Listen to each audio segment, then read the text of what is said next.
Ia tuma pea le vi inga ia te oe lo mātua tua. Tuma watu ia te oe le mamalu, le whanene enga.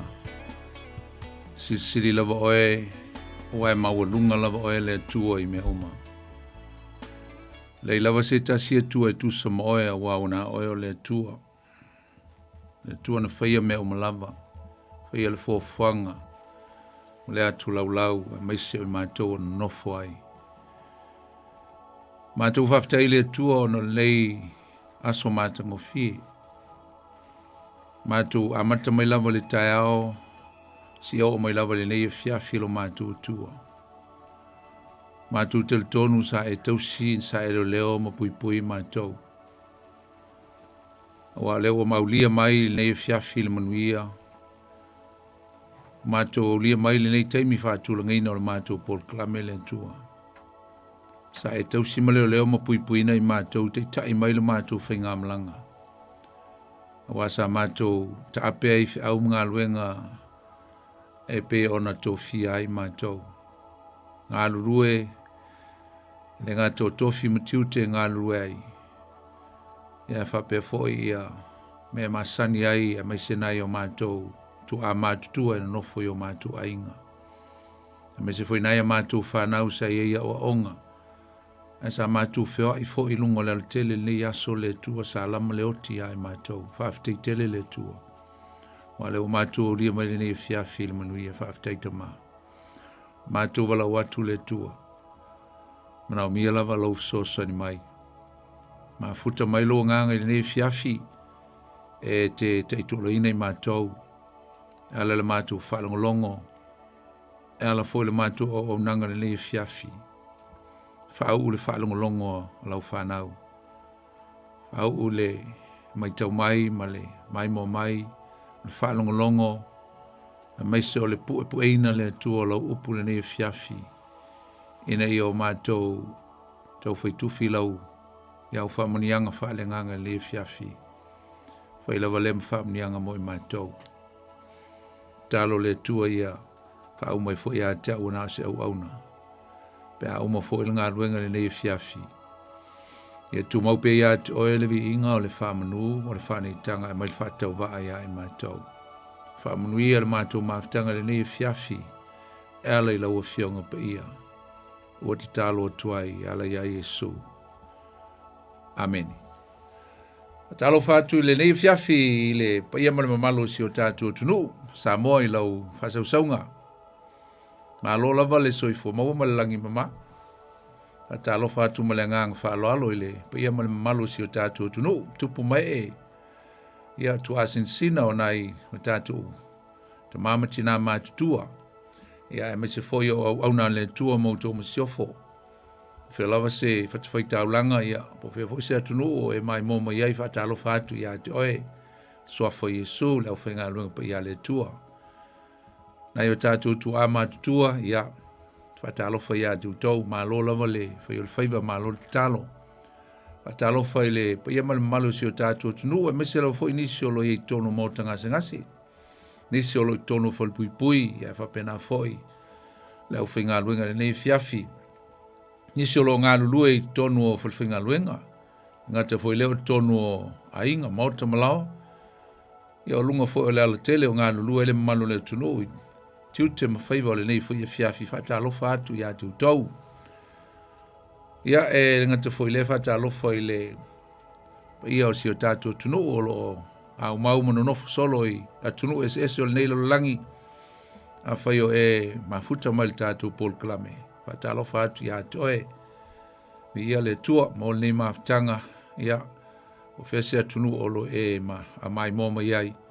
Ia ma lo lava le ngā lulue, ma lo le sa ili ma lo, whamunu I atu le tua, I atu e nei fiafi e tuso le tātou maftanga.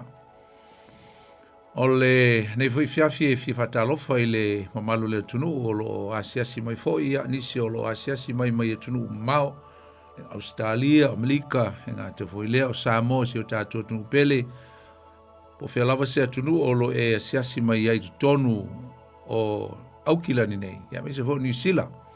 Ka talo whati atu tau, whengai fo I whaalawelawe ia le ngata foilea o ni fontanga ma ni maftanga. Ia alofa le tua, ia te itai ma leo leo lo toso i fua. Te li watu malmanuia i se aso i luma. Ia e whamanuia le tua i fuafunga umalawa. Whata alofa fo i le fiafi ia i se tasi o se teimi mua lava nei, fta e whafonga mai e le tātou porklame nei. Ia o le tutua le Upega ile Loloto e peo na masani iai. Ia e whai teimi mua nei, fta e whafonga mai mo mai, e le tātou porklame, whata alofa whapitoa. Ia te oe le suafo i Yesu, ta ofia i nā, tātou mafuta nei tūlama le awhasi e pa ia la foleiva. Ia o na tātou malolo i foilea, ia e mos tātou mea o ngā mai le upo le tua. Whata alofa atu foi ia ma awolo atu foi ma watu whamnianga i malole tunu, whanolonga mai foi nei i aso soifua ole malole tunu o nisi o whailunga ina tu aso whanau ia whamunu ia atu le tua ia atu tau, ia tu aso soifua, ia ana filo aso whanau, ia ele tau atua o tau sang, ia whanau le lima iwa e tangola e whikae. O ana filo o aso whanau ia aftai fo ina i o ainga mesi sia matu i kalisia ia i le aso nafi e tusa mwhamnianga ese ia le tua aftai le tua i le ola mal malosi maua i tātou ia e le nei lo langi e neiso i fuanga tātou te iei a maua le tausanga i whapopo i lo tātou ola oka na le whaftai e ma aleluia ma vi ia le tua ma tātou te pā e le langi ma tātou whapea e le tua whaftai tele mo le ola, whaftai mo le malosi. E le ngata fo i le whaftai mo le amanoa, e tātou te au na ia te ia e whia lona whina ngalo, e le ngata o lou tangata, whatau wa. Ia whapena fo i oe, whaunga ina oe, au na i le tua, le alawa se meo lo e ngalue ai tono le kalisia, le ngata fo i le tono ainga mai ka ama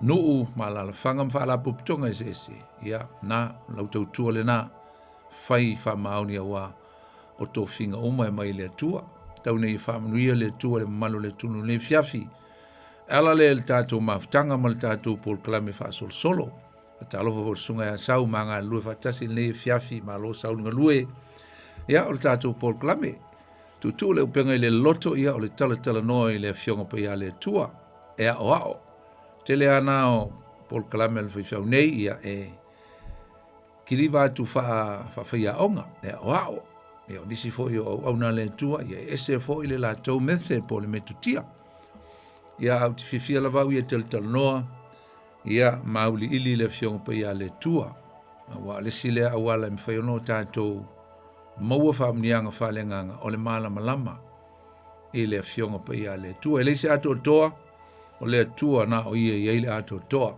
so ni mai fo ile nganga o le tua ia tātou por klame vaste tasi fa malama i lo finngalo ia ma o mātou loto ina ia papenao na maus tātou melelei tātou te fifia ai mo tātou manuia fatasi ai le upo le tua manuia le tua le fiafi i lau whalongolongo i le fionga le tua o le fiafi te lo le tātou te le mata upu e lua se fulu le tātou te iai. Sa whaalu nisi o tātou teimi i vai aso e lua o vai atu e le tau whaile ona. Wha malamalama atu le tau o teimi ia manofuanga na tusi ai tusi ale apostolo Paulo. Tātou tal noa ai mo tātou tau e sfulu tolu tusi ale apostolo Paulo. E lua tusi na tusia ele malanga lona lua. E le se tusi al malanga mua awa e le e maua maini tala o le fatu alu le malanga e fatu tu e kale sia il malanga mua. Malanga lona lua len tatu ta ua, lua tusi ai mo te Salonia, ma le lua te Salonia. E eni si tangata e whape tolu tusi il malanga lea. E la vea i male Kalatia.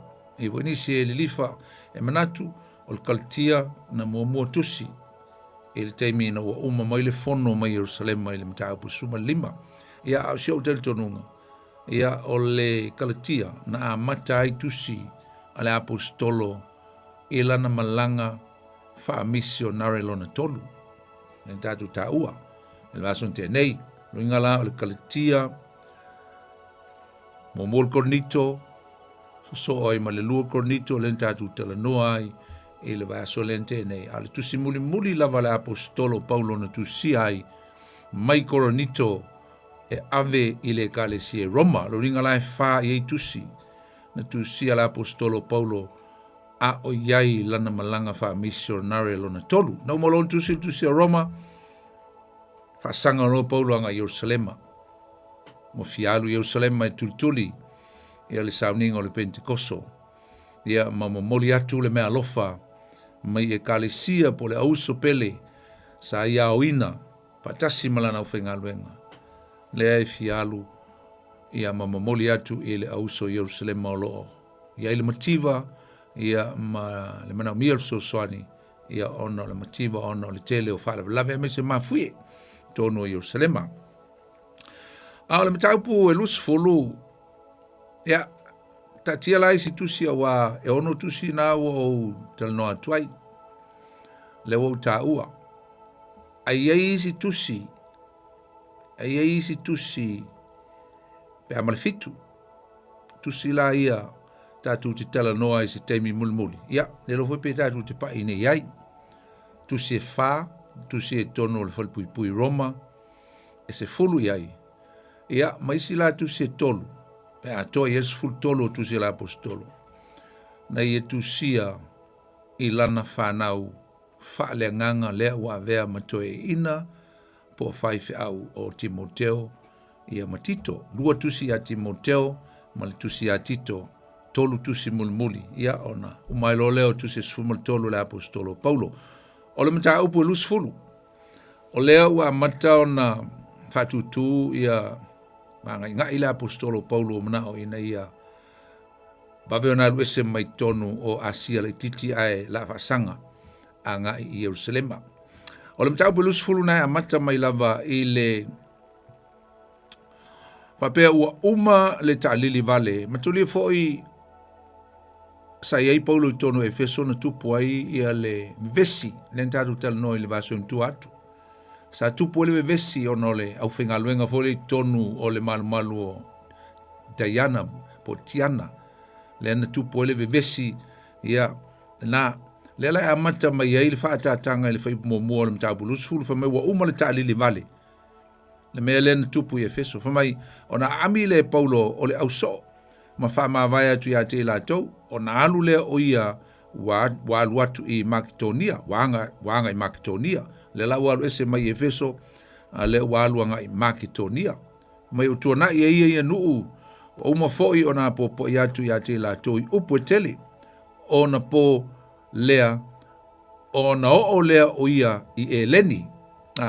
O i tonu ala lea na tusi ai i le tusi mua.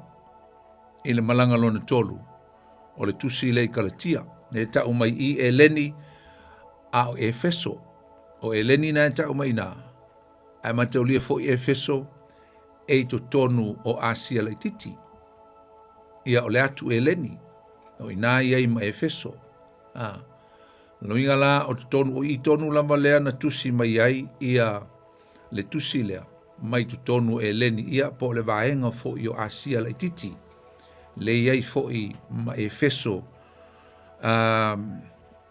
e tonu o le vaenga lea. Ia lea na tusi mai ele tusi lea kalatia mai tonu Efeso. Ona whamaila ia lea, ua tolu ai ona masina ua taupulpule foi uteia ia teia i na o fola watu o ia i Suria. Ona loto lea o ia e toi foi mai maui ane i Makedonia. Nana, taupulpule ia le au a vaenga li tonu o Eleni ina ia tapena ona fao ia se fasalanga ia po taula malama foi po telo tangata te ile apostolo lena le ona vave no folau ese i Suria ia maluatu ai lava o ia nga i Makedonia o le faiupu e fa ia o lana malanga le wo o i tonu Asia ai fa mai luka le faiupu e 5 palongo iupu ia te leo luka le tu stala. A whamali whai upo 5, na mua atu i lātou nei. ma whaatali mai ia te i mātou i te roa. E lua upu tāwana i nā o lātou ma mātou e tau mai i o lea iei luka. Luka le tusia le tusi a ngā luenga ma le tusi a le evangelia Luka. Luka le fomai o le eleni tangata eleni. A le mai Luka. O le o mo atu le si afo o le mātou o malanga. Ai mātou te muli atu. Whaatali mai mātou i te roa. Mai o mawai foi aso a reto e le whawhiteina o na mātou wholau atu le i Filipi. Le wanga i Filipi le si vaenga. O le iai lava i tutonu o te roa ia whea. O a sia le si vaenga. Wha mai o pō fitu ai mātou o no nofo ai. Na, no inga la le whai upue ono o iei luka maisi Makitonia le nuko Filipi, i Filipi lea. No te ofu matero ho Filipi e tutonu o le atu Makitonia. Ia ena wha mai na mawai loa le aso le areto e le whawhiteina o le si le sa uninga whapitoa Israel. O na pu e lolo la tō waa mau atu i te roa e tutonu a sia le titi. Na mai e 5 po na aluai le malanga i le waa ia e tau nuu i te roa. Ma e fitu po sa no nofo i la tau te roa. Fatasi, maisi, le ala o wheiloa i te roa ia au malanga i tō lua. Malanga ia na muatu, le o whamai luka mātou te wheiloa i eis taimi. I lumatu ringa lo toi wheiloa i te roa. Whai upe fitu o sfulu lua. Ua o le vaisa pati. Ua tofi le areto, ua la unga fo i paulo. O i la lea e tau mai eile mea na tupu le tangata ingo ia eutiko. O le mea na tupu. Na la unga i paulo i le mea le ua whaatastasi i eile au malanga. I le mea ta o te roa. Ai pa ua le tangata lea mai ua wha umi le launga la apostolo Paulo. Mai ona pa ua le tangata lea na nofo le wha malama. Pa ua e haoti. Ia ole mele moa mo le tangata e wha longo le upu. Wha longo le launga le whaifiau. Ai moe, la le mea iai. Pa ua e ale uso lea. Oti, ngau le ua. Mai wha matala mai wha mai. O le lua e vai sa pati sa wha apotoi nai lau so o tofi la reto.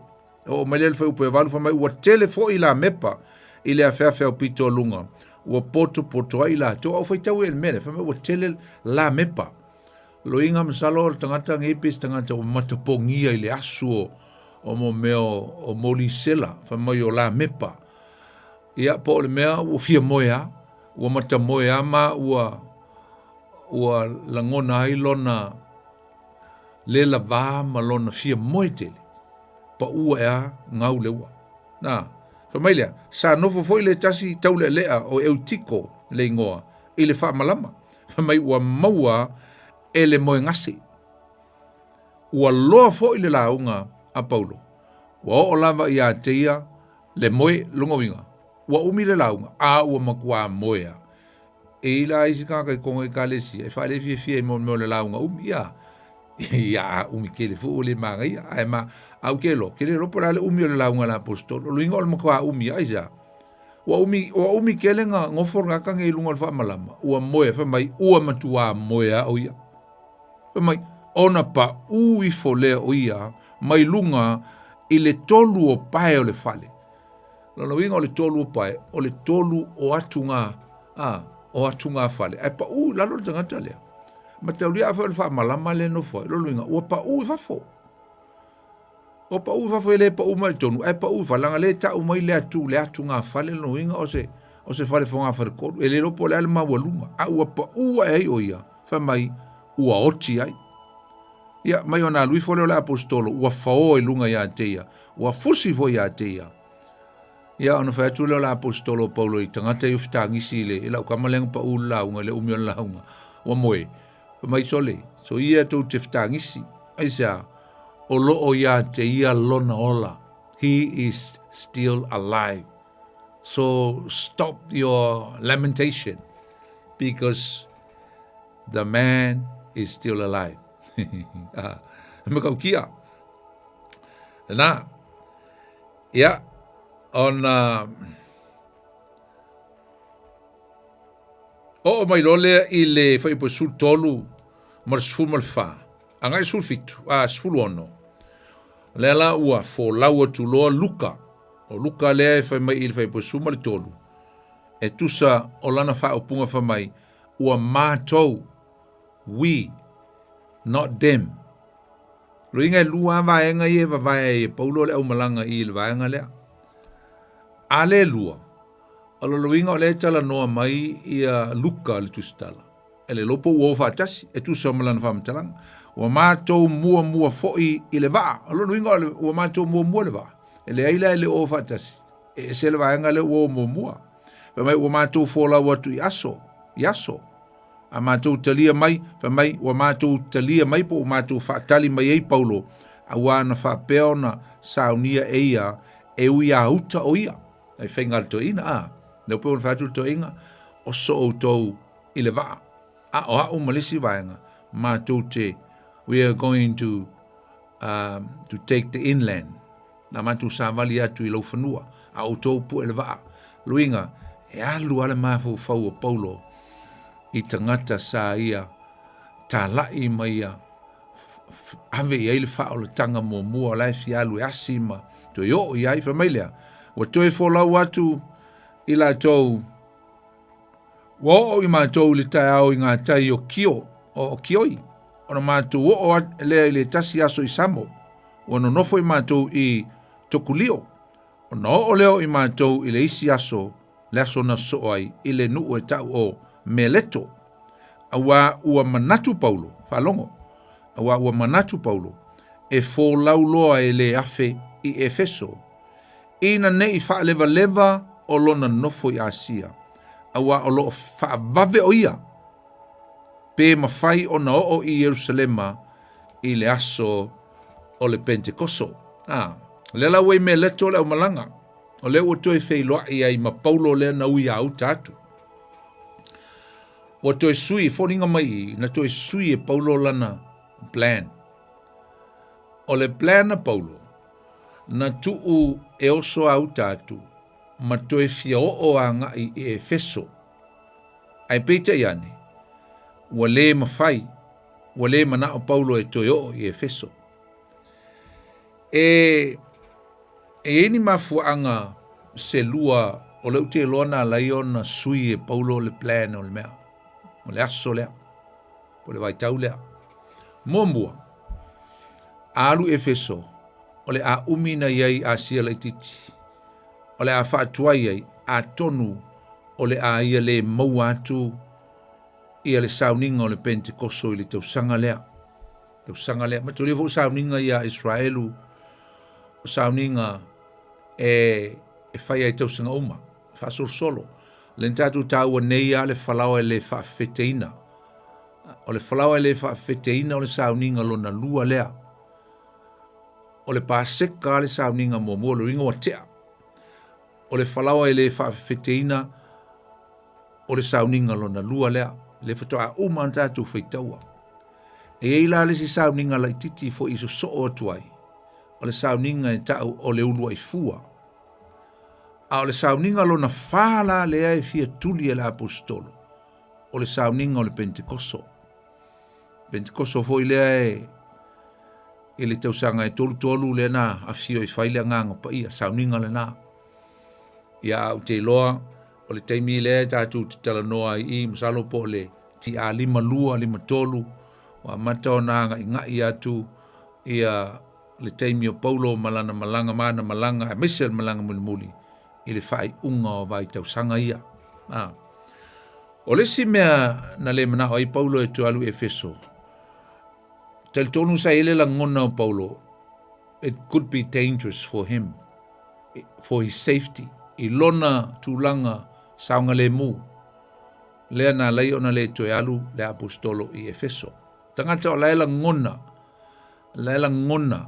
Ia le teita inga le nganga pa i o le tua o na ustai lea. E le pio tātou isteimi e fosia le alu i la ngona wha le tino ma le wha tangata ma le mafofau e le taa inga o mea tau sina i ai ia ma wha matalanga tangata. A o paulo, e le iso na alu paulo e whaise mea na tai o ia e le nganga o le tua. A le la ua, tātou wawai, e ui lea, sa ma mafa, e ui na le alu la apostolo paulo Efeso. Aina mamafa ile mafofo apostolo Paulo tangata la Efeso ai misa fai fe au. Ai misa fai fe au elders i tonu Efeso. Sa toe fia ma futa tasi lava e Paulo. Ma fia po ia tu ai ma fai tu isana fa ma vaenga langa ua tonu la fa ia le leia tau sanga na e Paulo i tonu Efeso. Tasi tau sanga na momua anu le Jerusalema foi mai to la tu to no foi molisi lua tau sanga tolu le foi tau sanga ringa o masani le tangata ai maise elders ia po fai au po la tu e o tau sia la fuma moe i tonu Efeso ole e fia fai tu isa na saunanga sana tala sana popo inga fata ma fa apostolo i fai au nei ai le to foi o ia Jerusalema ole la na ami ai o fai pula suma fitu o ngai ta o mai ai le ami le luinga i se ave ina ave Paulo i sesi e alu e ao mai uma to ina lai Efeso le ale alu atu ai mana o mia le o mai i me leto e feilo ai e fai ai sina tala noanga po se lato semina muli la po e lo le va ai fo i Jerusalem na fa mel foi po suma fitu wa wina tu fo e ia nisi nai me leto e o Efeso e a ami to e ina o le ekalesia mai tau mele me tau le a ami to e ina ele tasi a ami to e ina luringa o la o fio lolo le numero ekalesia o to tele ele lope o pe fia la fai ai o mai uma fai fe au o leo te fia fe loa ia te o to e ina o le ekalesia mai wo mai la to ia te ia ono fai atu leo ia te la to a mata lo le launga le tautalanga Paulo. O lana tautalanga, o lana wha maa vaenga, ma lana tautalanga foi, e a popo i atuai, ma o atu i whai au nei tusa, ma o lātou mata whaioi, ma le soi fuanga i te tau o na o lai. Whamai, wau tau loa, talu le aso na au whaato a sawa i asia, o laua mio, i tau sanga uma, ina o iai a te utou, i whea, i Efeso, te upo suma leiva. Na au auna i le li ma le loto wha ma lalo lava, ma le malingi tele o loi mata, ma wha o so songa na o ia tau. Ona o le tau pulpulenga i uteia, ma lou le nā tia ina o se mea o ngā, ina le i le wha i lo atu, ma o atu ia te utou i luma o le nuu, a toa foi ma le fale, ma lea fale, ma lea fale. Wa o molitino ya iuteia a toa ma eleni le salamo i le atua, ma le whaatua tua i lo tātua lii o Jesu Kiriso. Whauta foi, o te alu nei. Mai Paulo, o lea awalu, o te alu nei. Ua tino u le loto i Jerusalema. O te leiloa se mea e o mai a tau i lea mea. Na o le nei, o lo o moli tino mai le nganga pa ia i lea ai ma lea ai. O lo o whapea mai, ua whaatali mai noanga ma puapua ngā i a tau. Tawa i ele matau tia. One focus in the mind of the apostles. What was that focus? Jerusalem. Ua fialu Jerusalema. Fialu i Jerusalema. Ai le ngata ilea. I ena upu nai whai mai, i lalo i fō. A o loo moritino mai, e a aina ui mai ai walo anga tangata na mai a te whai mai, o le a o puapua ngā i a te. Mtauri fuling tatu tala noa. A walo mai perfeta, Paulo, au e te alu. Te alatu e oti ai o, te alatu i tfalpui pui masasa ai o ma e oti ai. O le alai pi e atu le loto o le to ina. Le oi e tala atu i whaifi au. I le au whainga luenga le atua. I ona no tanga mono popua ngā lai whaatali mai. Tu whatu ia i le apostolo. Ai whai mai ua au tino u lava lo loto ua o fialu i Jerusalema. Lusu malwha. Ai o te le manatua se tasi mea o lo lava ola foi o te le nau i ai, se i o wha uma lo o momoe ma le oli a toa ma le whaiva, wa o maua mai le li o Jesu, o te moli tino atu, le tala lei o le alofa tu noa o le atua. upo le apostolo ili to tele o fai au ia ua matafa noa ma lo latou misia leo le a misia ili to ina e tusa malana tautalanga wha mawai ia i latou. Nena, whamanatu atu le apostolo Paulo i fai au uma nei lo na nganga wha leo ma moe sa ianga lue ai au i Efeso. Aisea, sai lore le i Paulo e le toeva ai i le to tele o nei fai au. Ia po fai au uma ia. He might not see them again. Dea na ia tautala tuai ma tautala i se tautalanga whaamemelo o se tautalanga loto whanau i le whanau whalenganga. Na ia whailo atu i whaifiau nei i Efeso le tūlanga o le tāua o le leo a toi fo i Efeso le tāua o le lātou matawhaioi mo lātou tiute. Sa ilo le maua lunga o le alofa wha leo ma moe o le apostolo Paulo i tangata i o le atua leia e wha longo mai ai mai se o le tōtele o tangata sa ia leo ina i Efeso a o iai. Amen. Na ele foi po suma lono sa manatu Paulo e fo lau loa e le afi Efeso. Ia ai uia fa pasia Efeso ai le ma fai ona ngalo ia te ia lona lofa fa maoni ia te otou le ala leo o fo vala o tuai la tuai la opolo ai te o mai ai sa au te lofa ia te otou ai ei lo popo lenga ia te otou e tusa malenga luenga o le leo ina o le lafu ma moia le atua e le o tu lafo ina o tou ma ue le tua. Sa ilo le loto tele o le apostolo, ma le fatu o tuo le apostolo e tusa ona upuia na ufaita wina. Kau kia. E pue lua lima o le lua fitu, ma ye le aise mea na au natia. I had nothing to hide from you. I reveal everything to you. Sa tautara sao le apostolo i tangata e whailo mai o Paulo o tangata e tautar sao. E le kea Paulo pe ital whaifiau, pe ital tangata. It's a sign of a good leader. O se teita i le lei, o se teita i alofa, leanga o le whaifiau alofa, e tautar sao. E le whaalo aloa pe whaia i le, nei te o ti ngā le tangata o le kalesia, e tautar sao. O se tangata tautar sao Paulo, e le ipopole apo o ie ti ngā ai. Luas fulma le valu e o atu lava le tolu fulma le valu. Oka. A fonga hoa le lau fai te wina upu nei. A fai o se fai fiau. O e wha fonga me le fefi nei. Tā ua i o upu ia ia tā ua. Tātou ma tātou a vā. Pe me o le nei, i nā tausi ia o tau ia te o tau. A toa ma le lafu ma moe umalava ua tō fi ai o tau e le nganga pa ia e whai ma leo. Ia leo atu ile e kale sia le atua. Ua whaatawina e ia mona i lona lava toto. A wa o au nei. Wa o loa le nei mea. Mai Paulo, because I had an experience. I worked so hard for your sake, and I know it is not easy to be a shepherd. E le whaingofie, le avea, ma leo ma moe. Pa mai pe a mawai ona o alu.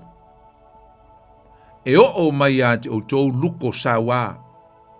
O e le whaasawina se lafu ma moe. E tupu mai fo ia te o tau lava tangata e tautala mai i mea wha pio. E fetoso ese ai le au soo ia muli ia i la tau. O le mele i au tau mātala ai.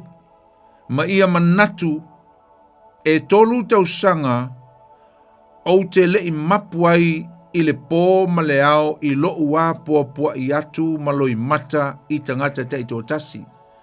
lewa reflect, lewa whamatala e Paulo, lana mea na whai le tolu tau sanga a o mafuta, ma whai fi au ia wa avea ma whai fi au. Toe ina, e lenga tai lea, matangata umalava, whamai ele I mapu, o tele I mapu, I lea o atu, me ole leo ma moe, e alofa, I le lafu ma moe.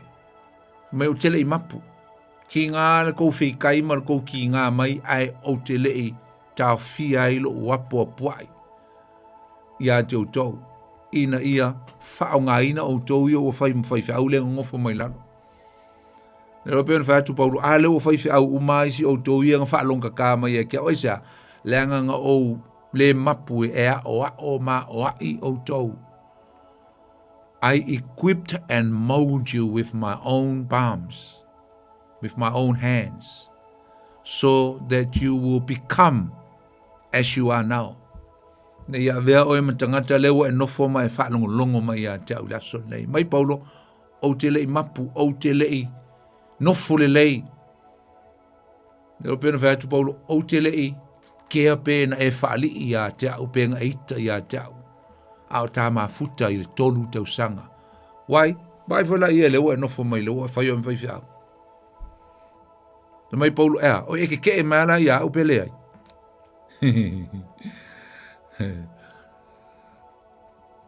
Ma tau tia upo la apostolo Paulo. Oni upu wha moi loto, e pi fōlinga mai ma mawhale au aunga, ai e ele wha moi loto I upo la apostolo e tusa o lana tau talanga wha mawai atuai I whai au. Bo ia wha pēa atuai pe ono o whaitawina a tonu au te le toe wa ai I a te autou. Kai lea ia ma se senga, lea ma se senga o le wha mawaenga lea Paulo ma le au soo. Ma le au whinga luenga le tua. Ma le wha mawaenga Yesu mauna soo ina o le a fio le langi. Lea ima se senga. O upu wha moi loto, o upu wha mawhanawhana, o upu e langona I le wha noa e la tau e sa I loa se tai le lei. Pea o so o Yesu ina o tau talatu Yesu I le Ioannes fulma le wha mai aua tau te atu wale. Aua. Do not be troubled. Mai aune I atu wale o tau. Aua o te alu o te tue sau. E tele mea no nofo ai o tau I le langi, I le mauto lo tama. E ana le ai o te alu sau nia le lei ai o te tue sau. E a watu o tau. Mai o le mea lea, o te wha maa whanawhana tua ia te o tau. O so, aua tau te popole, o te alu, ai o te tue sau. Te loa. O upuna pa e whaitau ia I le Ioannes Fumalwha, ai whaitau ia. Te loa, fe se emotional, fe se grieving, fe se whita ngisi o le au so o Yesu. I le o puea mai ei po o whamatala mai ngā mea pat o le wha mawaenga, o le wha mawaenga wha mamoi loto ma se tai le lei, a good leader. Ia wha penga o ma tātou e fia ve tātou ma tai le lei e ofo I lo tangata, te le lofo I a toe, tātou tai. Because I am in that position of being a leader. E tele I o mea o ngai, o mai I le wha mawaenga Yesu ma le wha mawaenga. A Paulo Mono so. E me tau o le alofa moni I tangata o lo I lalo o lau vavainga. Ma lau foi vavainga. E le whaingo fielo o lu ese mai I se taimi e te alua I se mea. Ai sa o lo ua lofa I tangata. Ma sa ina whai lau tala I sia mātua e kālesia. A me se hoi nisio o a ua whai whiau. E sea ai lua ni aso sa se umi o te alua I se mea. Te alua o te malanga I se mea. Te tau mawhaia I a tasi le aso sa, a umi au le tasi le aso sa. Leanga o te toi fia fo I mai a, e misia le lafu maa moe. Pe a umi kele. Pe misia, pe ka ke alu, pe fo lele, e lewa pe ka kele o trustinga laka a of so swani po leo watu i el ngaluenga. Ai i le loto a o ta maa whaalenganga. Te le lope tu sata o te le o whatu o se me e a fo e se ita ua silia ua le ai e se la ngona. Whapena fol to te le o inisi au au o te mafuta mautal noia. I le la ngona le ai te le fialu umi ai tu le la fuma moe le tua. Ai sea, e se ale la ngona pe a umi nkar po le lo ta lo fai tanga mai le tua te tausia. A pena. Ia, sole. Ai eisi fai fiau sole. Oka. Sole. E le umianga la kulisi malanga. Ka vai fo koe saulisi malanga. Koe saulisi malanga. Sole. Wa pe sole. Ke le lo sole ngi ko nga fai fiau. E kai fa luanga malanga I kongo le masinga e kasi ai mai kai kolu vai aso fa. Sole. Ese le ta ua o le ngā luenga wha leo mamo e usom tua whawhine. O le whai upula i an tātou whai tauina. E tātou te maua mai ai. E matua, maua mai ini mea tā ua lava I tu tonu. Le whai upule luasuma walu ma luasuma leiva. O se vaenga ua maua mai ini o ngā mātanga o fie lava. Mai le apostolo Paulo e au ngātele. Mō tātou le au whainga luenga a le atua. Na mise lava mea tau te tai kerishano. Na mise fo I whai au tonu e kalesia. Te lo se tau talanga whaamawai. It's a farewell speech. It's a farewell discourse. But it's very deep and touchy. Le loto ia ma le whaama moi loto. O upo le apostolo. O upo le whai au. Ai ua watu ai mania o onga matanga o fie I matawhai yoi o le whai au e tonu whai. Ngā luenga whai au. Ma le tau o le vaai, te tau o na vaai ai le whai au. Ia matangata o mafo I kerishano. E vaai ai I le taunga tā ma le taua o le e ka le sia a Yesu Keriso. O le mea mua, o te fia whātau ina le fiafi nei. O le mea tau o le tau sisi I mea e te tau o na wha mua. We have to prioritize. Me ka o le prioritize luinga o le mea e te tau o na wha mua. E te tau lava o na wha mua. Whamaile o le apostolo Paulo. Take heed of yourself first. Whamai, ia tausi mua au tau I a te tau. A le whai au. Lo inga, ka kia lau e ka le sia e mawa whau mua I a toi. Mawa whau mua I a te. Just concentrate on yourself. O le winga upo le apostolo Paulo. Ia tausi mua o tau ia tau. Take heed of yourself first. Tautua nā leola mama. Tautua nā leola whapa ieina. Mātaala I whaoso songa mai fafo matutonu.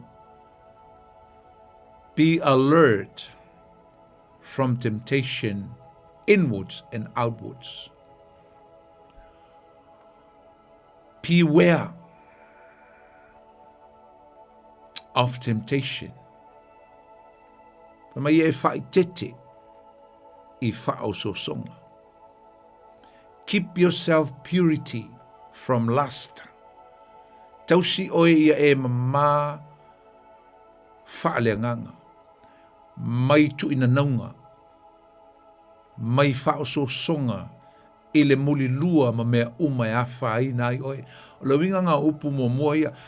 E masani fo ona o whaatatawina I le tūltino I le whaapunga le a Paulo. Masani ona o I nisi taimi e te teacher I maua o le whai upu leanga I se le tāu e whai tātou whaalau te leina I le tūltino. E mawhai lana o whaalau te leina whaapea e peo na masani ona o whaonga ina whaapea.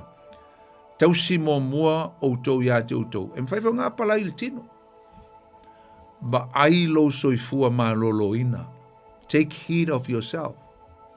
E ui e le o le autu le na o le e tala noa mai le apostolo Paulo o le vaai o lo tino. O lo whata ua mai le tu wha le nganga. Spiritual discourse.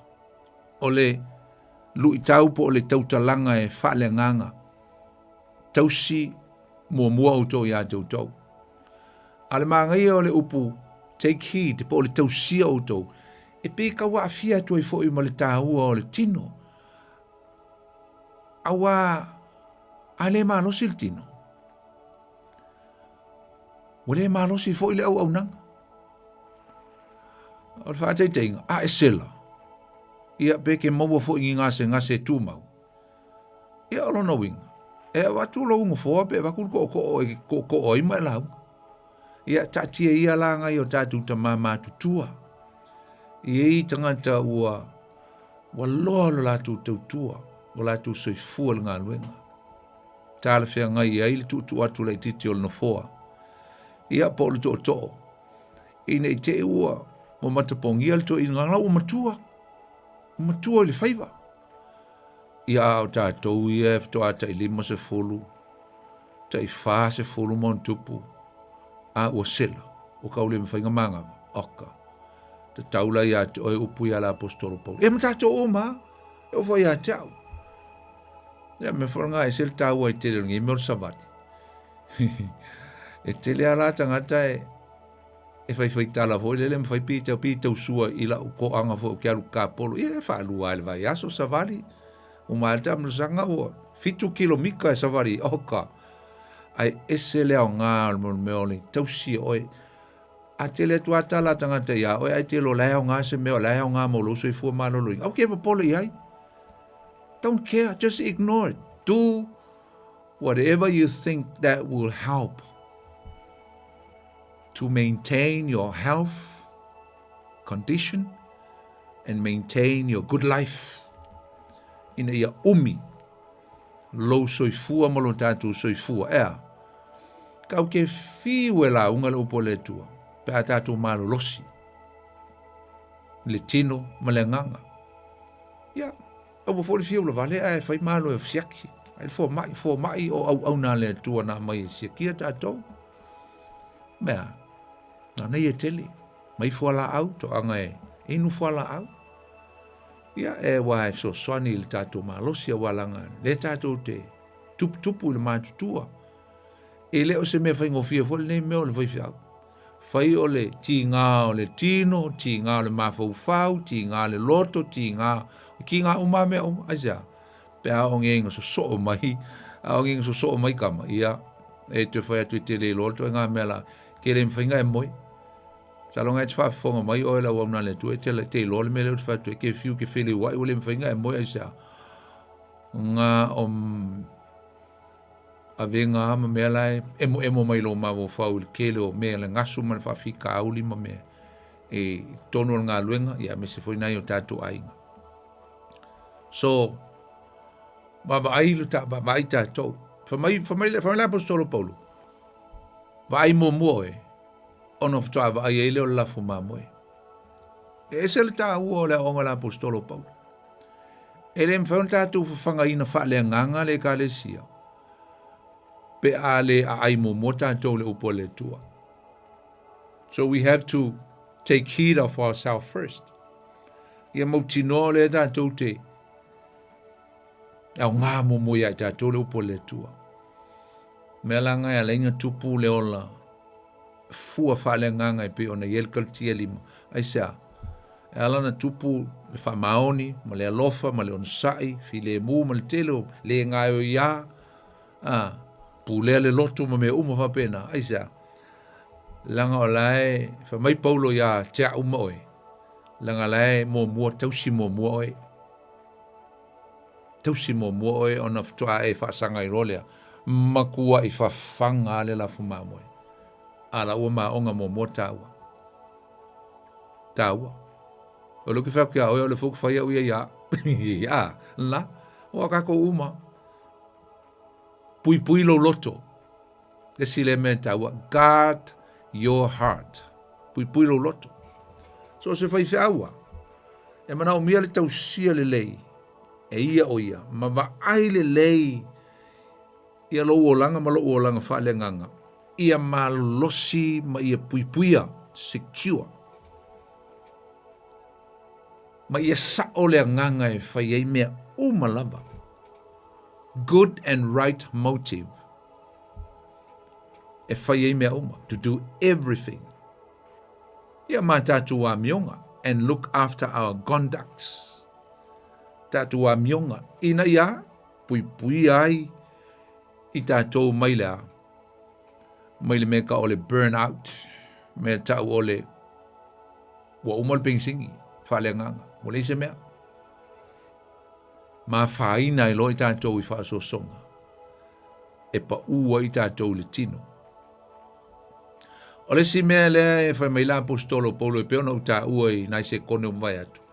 Whai i tātou a umaoe, ma whaataita inga le lei mo le lafu ma moe. We have to be models for the flock. Mana tua. E muli mai lafu ma moe a tātou, i lau susunga, ia maa ufo. E muli. Wa leo ma moe e mua toi muli si taimi. Ke leo kai, e muli lafu ma moe ili tai. O lona winga, ole leo ma moe e whaima example, vainga.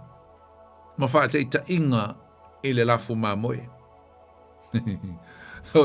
Since sheep follow the shepherd, us leaders must live a blamelessly life.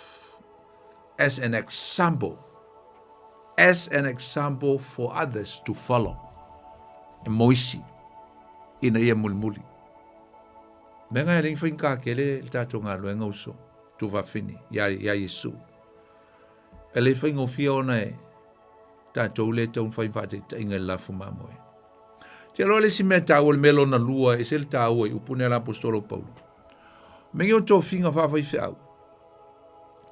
O se wala au maua lunga langa o le wala au le tua. Being a pastor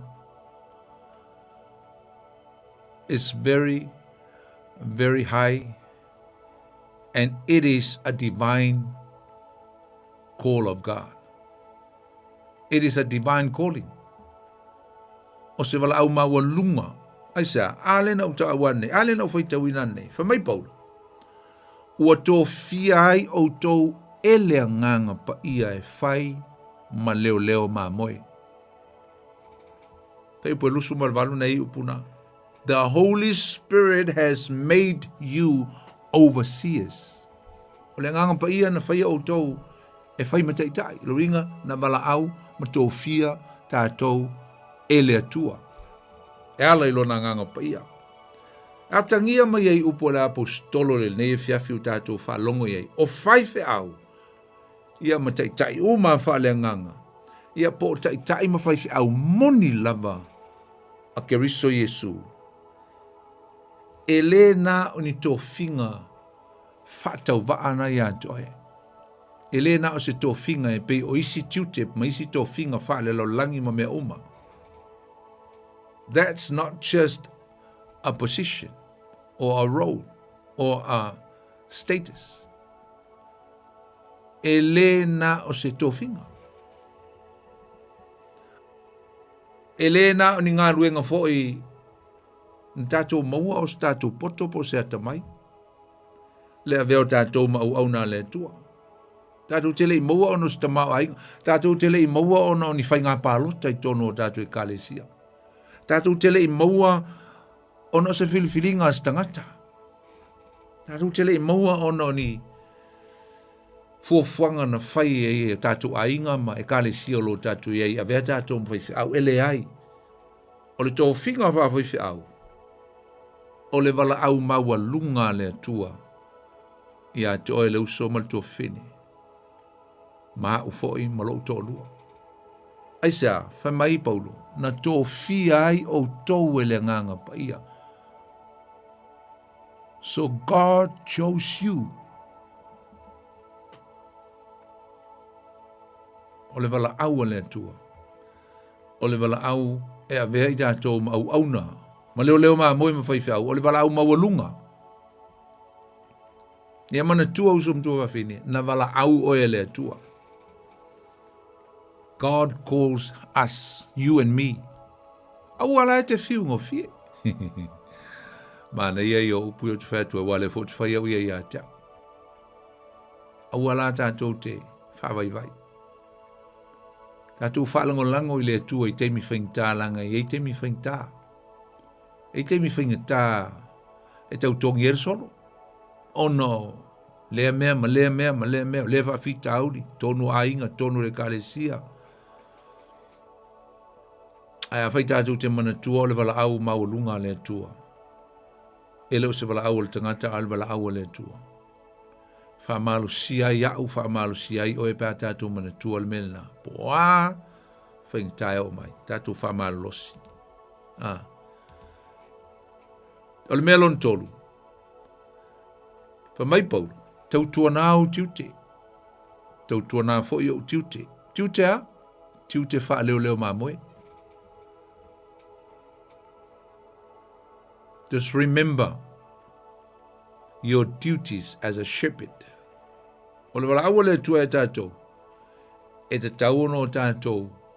Tausi, whawhanga, leo. Ia le lafu mā moe.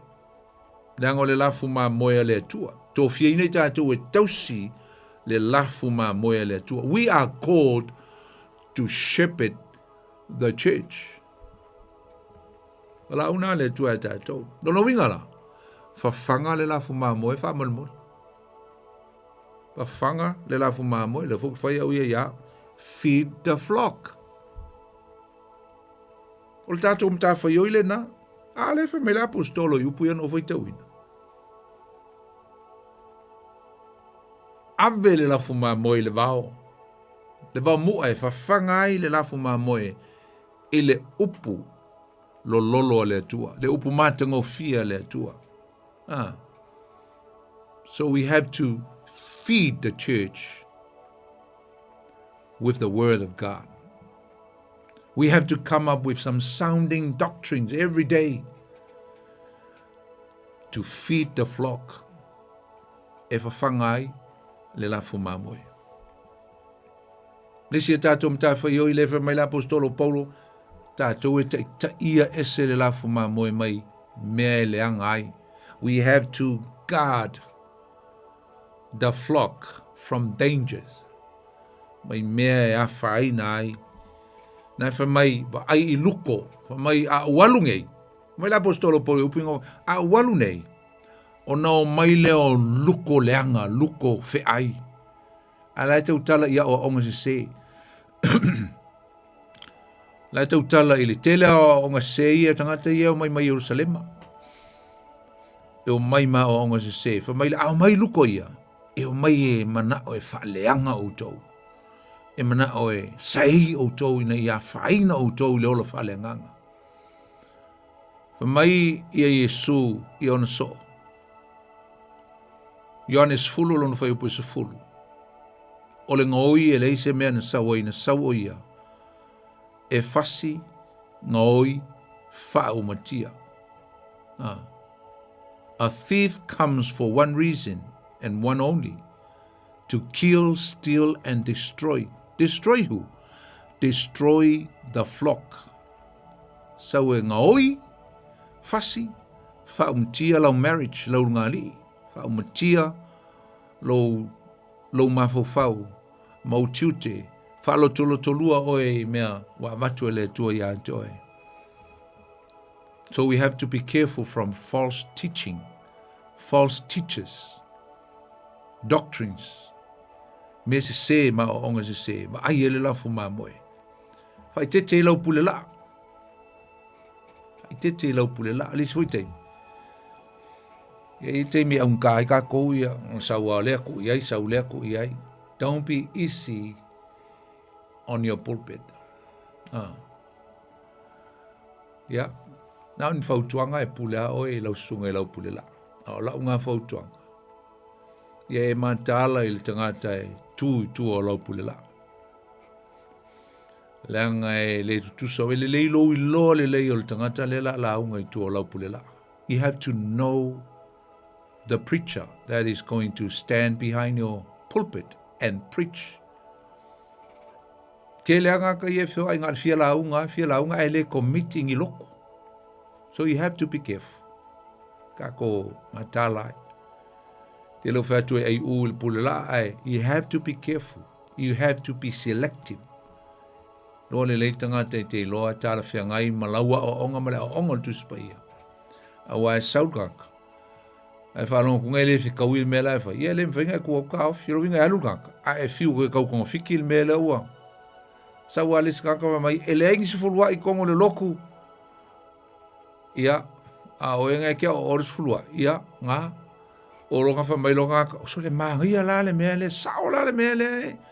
E o hiri le fai launga le angi. Inga kinga ke roka ke kinga inga oi. Koe kinga inga koe fofo ma koe ka oko ma koe kau sele fulfulu ma moeja o le fata mala o tātou. Te lo le si me se le tāua.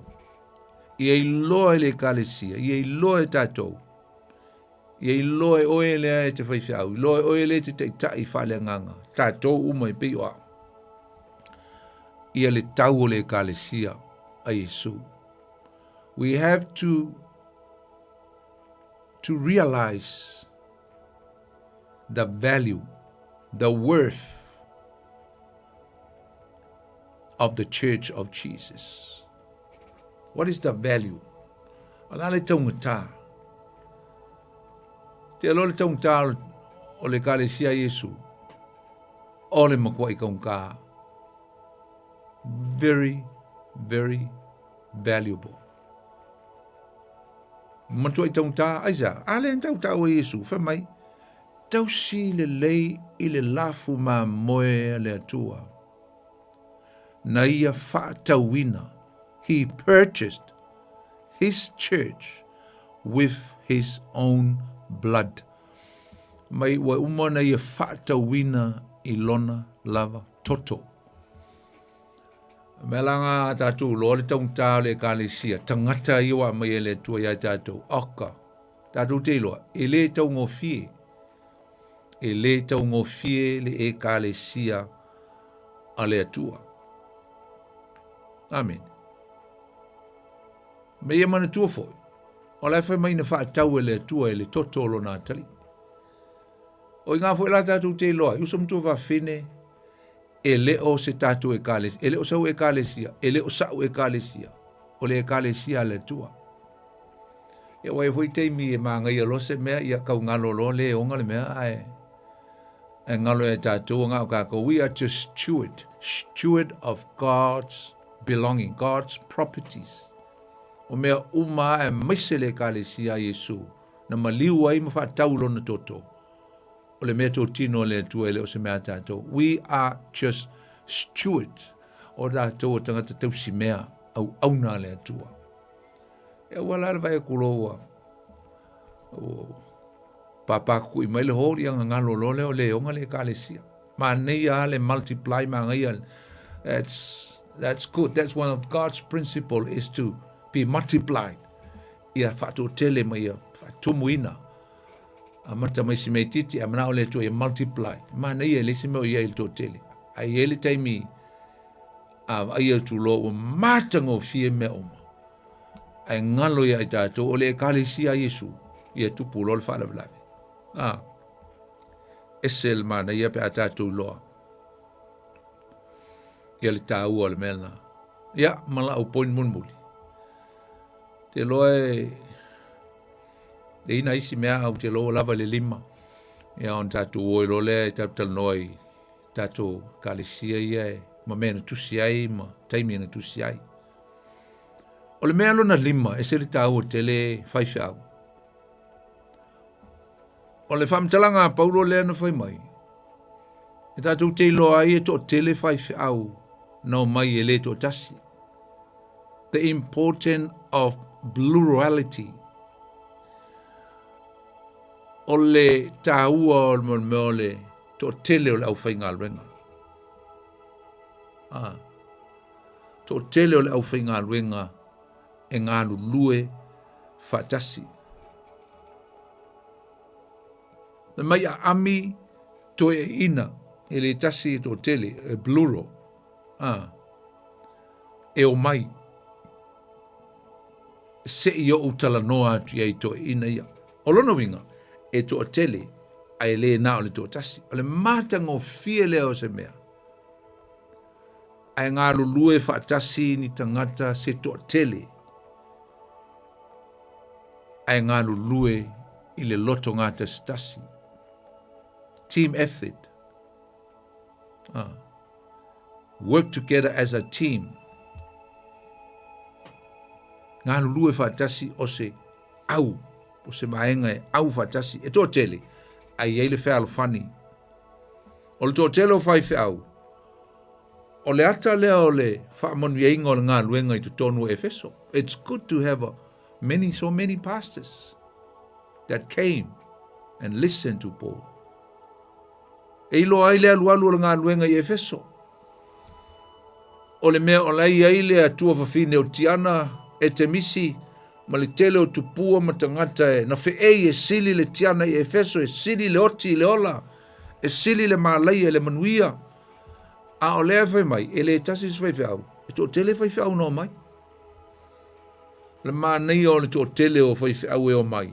Ai o mai e tasi o lātou loto. Tasi loto. O se ata mātanga o fie lea. O le whaatupuina po le whaateleina o le mālo o le atua. Ai le o le mālo o le tangata. It's not our kingdom, but it's a kingdom of God. E se le tau, usumutu whawhini. Ai tango ngei lai whai tau, ia le atoa o le mata upu luse fulu. Ia o le nā, vaenga umai an tātu tala noa ai, e se le māneia. Na umaloa, to e fo i loa whai au i Efeso. Ai whatu tūloa, ia le apostolo o le aanu o ia, i Jerusalema. Nae, whai ua ia, i le whai ungo le mata upu, whai upu e tolu suma le fitu, tolu suma le ono e whapea, ua mamae atu ia upu, ua umale tau talanga le apostolo. Ona to o tuli le o ia, matatalo whaatasi ma i lato uma. What a sight. Aka i se matanga o fia o le aso, le ataimi. Talo whai a Paulo, le la foi. E le whamai, ai longa o tuto e vai a autou.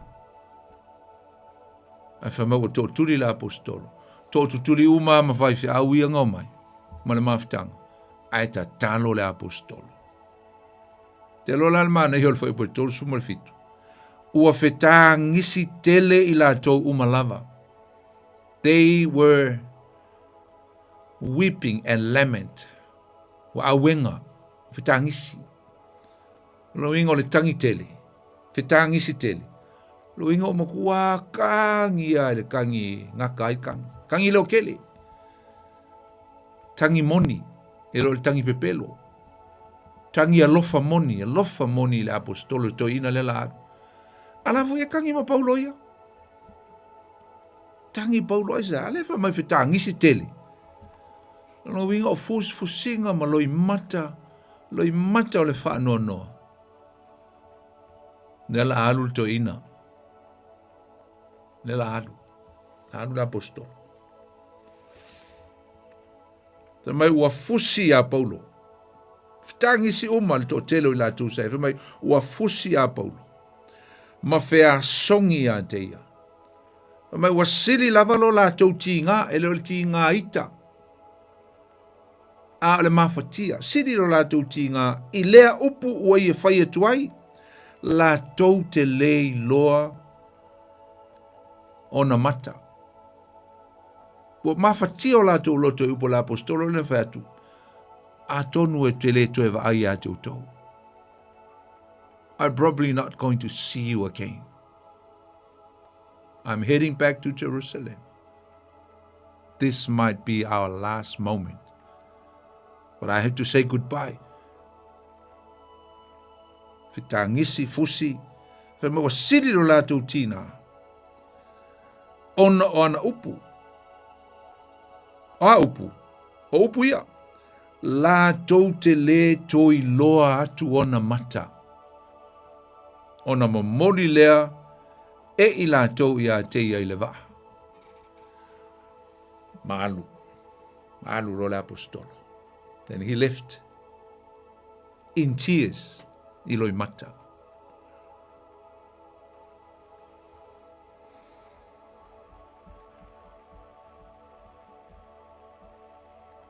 Le kale si Roma. O le tusi le nave I le kale si Roma usum to vafini. Neng tatu tala noa ai il vaso lente nei. Iau te loe le tui tele fo is tatu tala noa ai. Pa wale mea lo vatu le ua kwata te ai I le iwa. Au te lo tau fona tala atu tatu leina. Pea fia walau mai I te mile. A lo te fia tala noa atu wa Roma le ua o el tatu fa solonga. I le mea na tusi mai ai ma le tausanga. Na tusi ai e Paulo lana tusi muli muli. A o le ialu I Jerusalem mai lana malanga. Fa missionare lon tolu. Leu saul tatu wala mua. Talofa. Talofa. Talofa poni. Talofa lava Antonina. E mo na fa manuia tulo soifua poni. A fetai a Georgina. Ia. Ia lava Yesu ni te usanga. Ia. Ia. Ia to fa popuni sia so lo soifua wala wala au nanga. Ia. To fuma te lo wala au minai.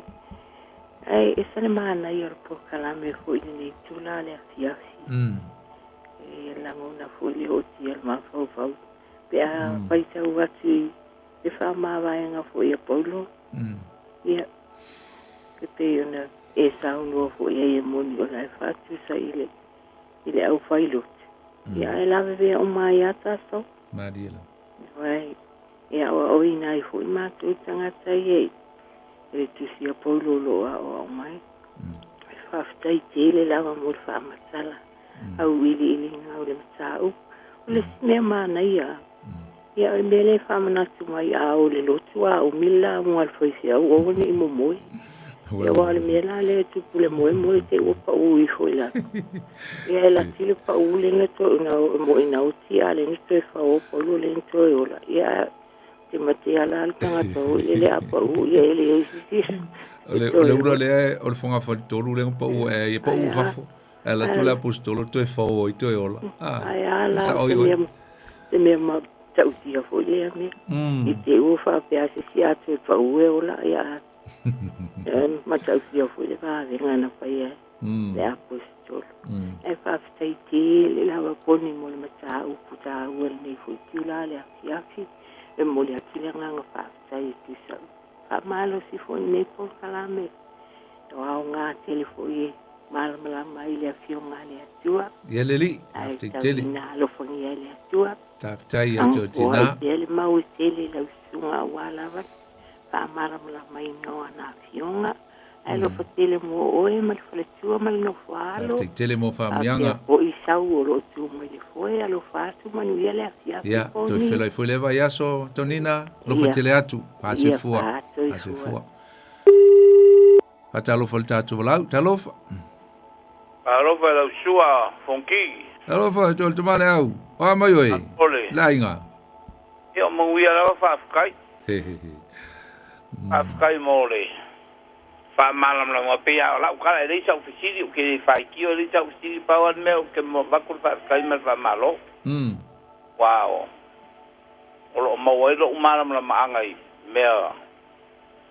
Ele yo ele ko ma fa fa.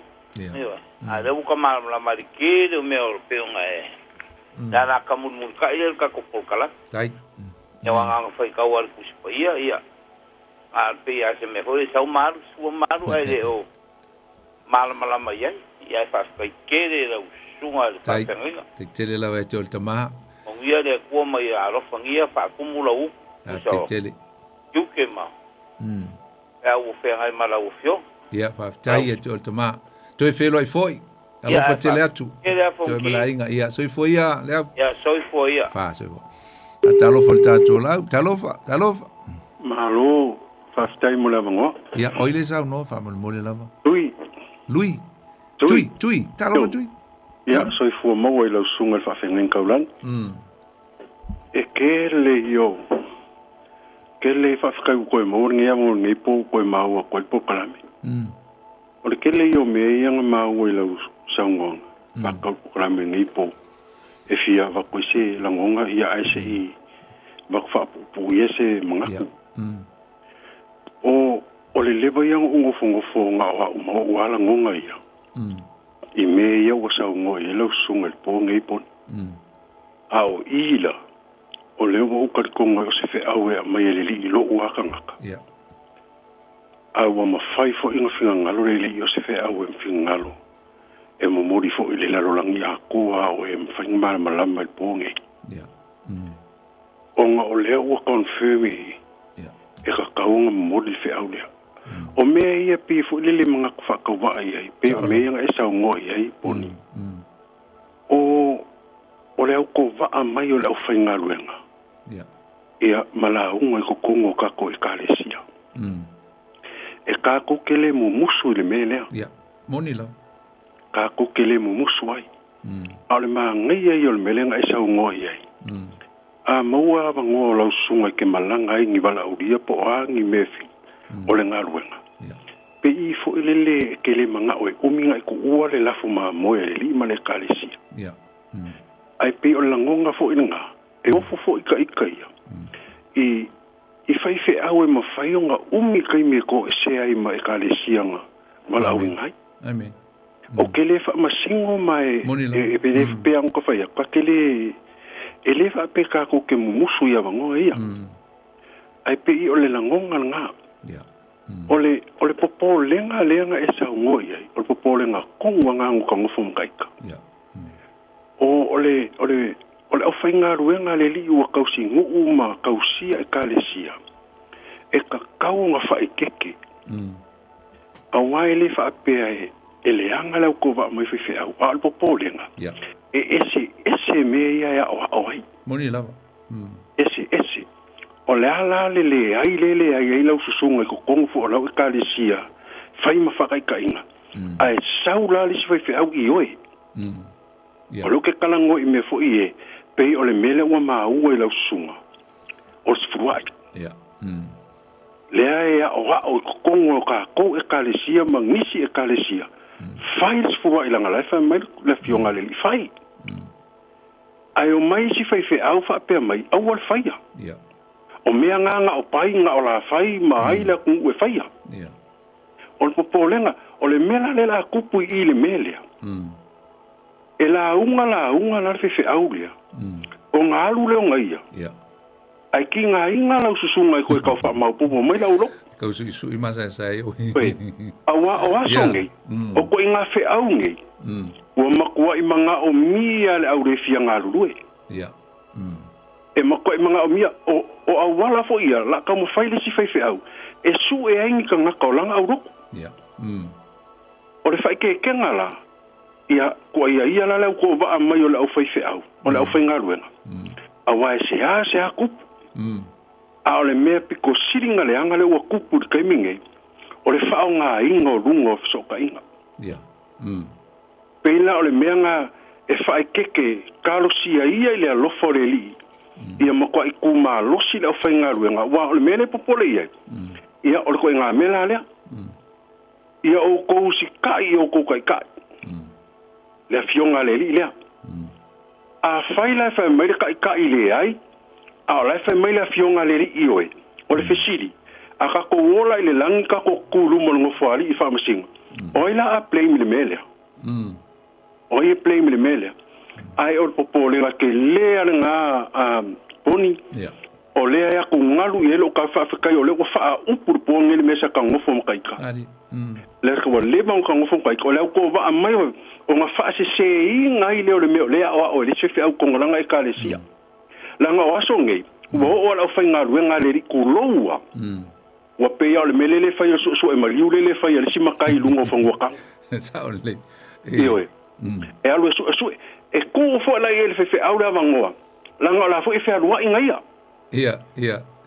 la fo e malanga so nga ia lu aku la ku mai fe au ngala mo ai pe nga ma lie la usanga ele mafayonga e alu ai kia ile ngalu o ngo nga ala bang ku ku ngia le ma alo fie mafayonga ai le mafayonga ova ku male luasa che fa fe kai apon fa kai ai lo le mawalunga i la usunga le o le wala winga ma le kofia ingo la usunga kausiel la fumamo a o lo ko ngalunga nga pe yang o ko fa ya ko le kele yo me ang ko fia fa so ai e pe e fa au popo ko i le pokalami le fia fininge ia ngi o faur ka mi ai pinga paunga le pa ia e kalesia ia karia pe ia le au ko va mai o fainga luenga wa fainga kavo e fa fainga ai a o angi si o nga pe o lar ku spa ia ai ia angi si o nga ese mai le mele wa o ngai o ko kongo le kalesia ile a fionga le anga kema ia ngem awalava ngi fa ngai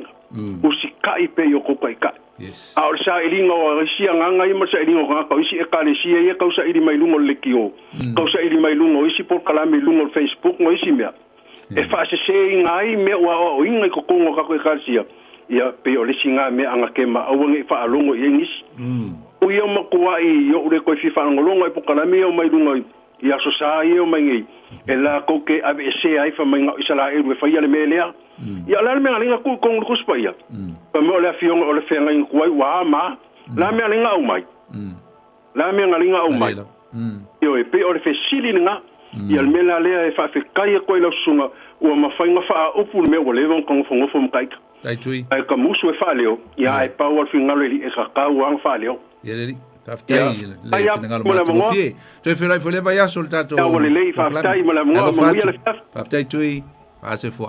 Toi. Ah. Tatalo fo tato la. Talo. Aponi. Oi, talo check. Ah, amenga. Malulua. Malulu ya wo. Paka foi sa winter. Ia, ia. Malo. Ba ya ka paso ni ya. Ma ya foi le paso si songa ya tui ya le ai sa le ya ka ke falo no foi ai si foi ya paso di de au ya awol fa es fu ai fa vera ko ni pilo le ka le si ya fa nga Pio le ngoa le lili e isi ka ku sama mai ngoa la fai ngoa ngai si foi kale si pe peleti o kaulanga me o me kasi a le ngoa ya pa kai o le con kus pa ia ka ko ngoa surua ya io me ma ngai ya ngare ba odi le makaga le kai ka mi ki ngo pa u se mai le ia no so fai ka le ke fai ka ko e eu fa me la go me o ia paulo eu le o li sa ka o le mi dai pa la era Pio ka foi o singa o meu la ngal ko inga foi o fogo o professor você o é um oi curar le o meu la ngal ko le fia ngo foi essa mo de carecia é o le ngo cura não ka curar le foi o professor qua o bicho la go Kalau saya ya, dia ke polo kuai ni. Kau mak buli kau berso orang malama ya soali. Ya, ma share kau kako por kalame, ngai kako friends.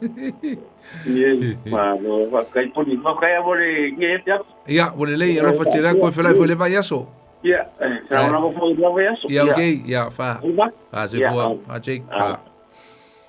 Ya, la, ko mo ko se tato la, de tom foi mai, pe ko kasi aska ko vala ya on tato malolo la yele. Oni ngalo ele fa pe o watu semana tu tato por clame e fa pe ele le mai o tangata il tono o tato kalesia ponisi au auna le ai. E fu el sile fia le ele fa au o tangata o mai o la unha fa tuanga. Ya, le usau le tato vala, talof. Maguia le se for sunga. Oi, salova, ma va te lava. Oi, foi le zanua. Tu mo. Salova tu mo. Ya, sanu mai. Le porque le mele pe lui foi lo que como fa fa. Ya. Mele malanga ka foi ngale wale ko va ai se ai ngale ko va ai ai si me. Ya. Wa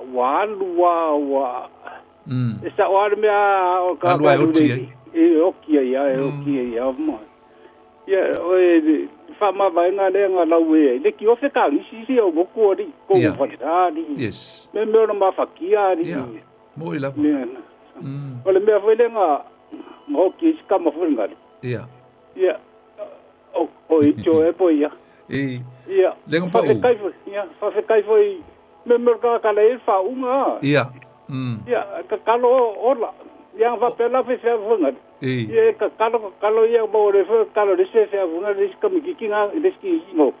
Ka kalo e de ku du ngi va mai do fe. Ia va e de si ola. Ele si ola ma. Ele si ola o le ku du ngi fe ir ka mi ki.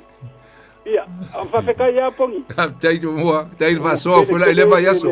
No sao de ni por kala me fa fe kai ke le la. Ia, fe keu va tai alo fatu. Ia, la aftai la vai tato wala ni fiafi tina mtu ya Antonina, tama mtu ve ale au. Sunga ya tui, ia, sunga ya Jake, ya kopo ia va pe fo ele sunga tu moa. Pe ona tam vai atu, ia, la tatia ia le si vai anga le i el tato. Salo le fko a fole.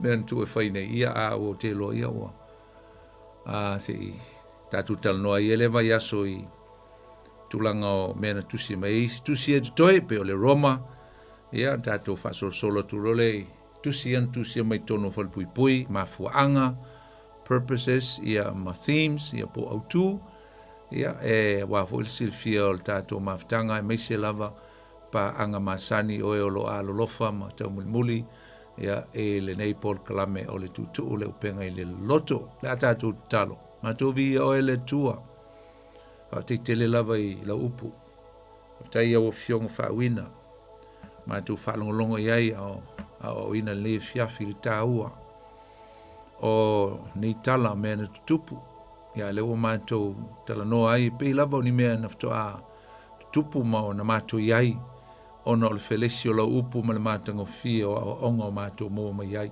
Afte i tele le tua i la upu. Talo i e whamluia. Mamalu o le tunu, si o mato tunu, a meise lava i mato na mafuta ne fiafi. Ia iau whamluianga ia i lato uma, e tusa o le mato mata upu le nei po. Ia, whamluia i nei fo ia o aunanga le tio, pulenga ma le au whenga luenga. Ia le ngata fo i lea. Ia, pui mato nei po, le au whenga luenga. Tu ua ngā luenga male, o atu lungo le tele pui lau whanau i ala uma le a mātou ia, mātou maua spo manuia, maua fo i se vai aso manuia le nei vai aso, tu mau pelevi inga i atu. Oi, a mangalo so mātou se, tu mau i atu elevi inga ma le wha manu ma le wha nei tanga nei o aso uma, e o le wha mavau. Amen. Ia, tātou Paul Klamena le fiafi Samoa, i le wha mamoe ia o le a tātou to if ta pai fo ta to por klama sani i le va so ang fo nei le so fu ta le valu i le fiafi ia mon le taimi ia ola auto au na le poni fonti ia fa so i fu ia mon le taimi God bless you all, love you.